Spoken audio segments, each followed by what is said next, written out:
भीष्मः च जगत्प्रभुं देवदेवम् अनन्तं पुरुषोत्तमम् स्तुवन् नाम सहस्रेण पुरुषः सततोऽप्युतः तमेव चार्चयन् नित्यं भक्त्या पुरुषमव्ययम् ध्यायन् स्तुवन् नमस्यन् च यजमानस्तमेव च अनादिमूलमं विष्णुं सर्वलोकमहेश्वरम् लोकाध्यक्षं स्तुवन् नित्यं सर्वदुःखादिको भवेत् ब्रह्मण्यं सर्वधर्मज्ञं लोकानां कीर्तिवर्धनम् लोकनाथं महद्भूतं सर्वभूतभगवद्भवम् एष मे सर्वधर्माणां धर्मोऽधिकतमो मतः यद्भक्त्या पुण्डरीकाक्षं स्तवैरच्चैर्नरः परमं यो महद्देवः परमं यो महत्तपः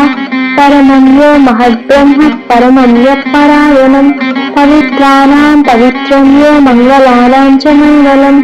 दैवतं देवतानां च भूतानां यो व्यक्तिता यतः सर्वाणि भूतानि भवन्त्यादियुगागमे यस्मिंश्च प्रलयं यान्ति पुनरेव विवक्षये तस्य लोकप्रधानस्य जगन्नाथस्य भूपते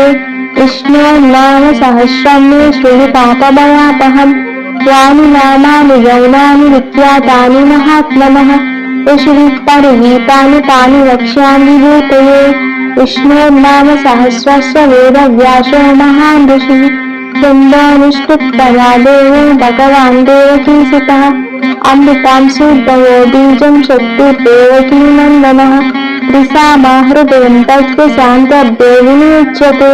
विष्णुं जिष्णुं महाविष्णुं प्रभविष्णुं महेश्वरम् अनेकरूपदैत्यान्तं नमामि पुरुषोत्तमम्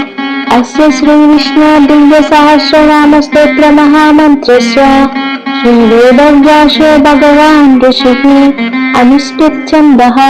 श्रीमहाविष्णुः परमात्मा श्रीमन्नारायणो देवता अमृतां शुद्धयो भानुरिति बीजम् देवकीनन्दनस्रष्टेति शक्तिः उद्धवक्षोभनदेव इति परमो मन्त्रः शङ्खवृन्नन्दकी चक्रीति कीलकम् शाङ्गवर्णावधवर इत्यस्त्रम् प्रदाङ्गपाणिरक्षोभ्य इति नेत्रम् त्रिसामसामकसामेति कवचम् आनन्दं परब्रह्मेति योनिः इति सुदर्शनकाल इति दिग्बन्धः श्रीविश्वरूप इति ज्ञानम् श्रीमहाविष्णुप्रीत्यर्थे श्रीमहाविष्णुसहस्रनामस्तोत्रजपे विनियोगः।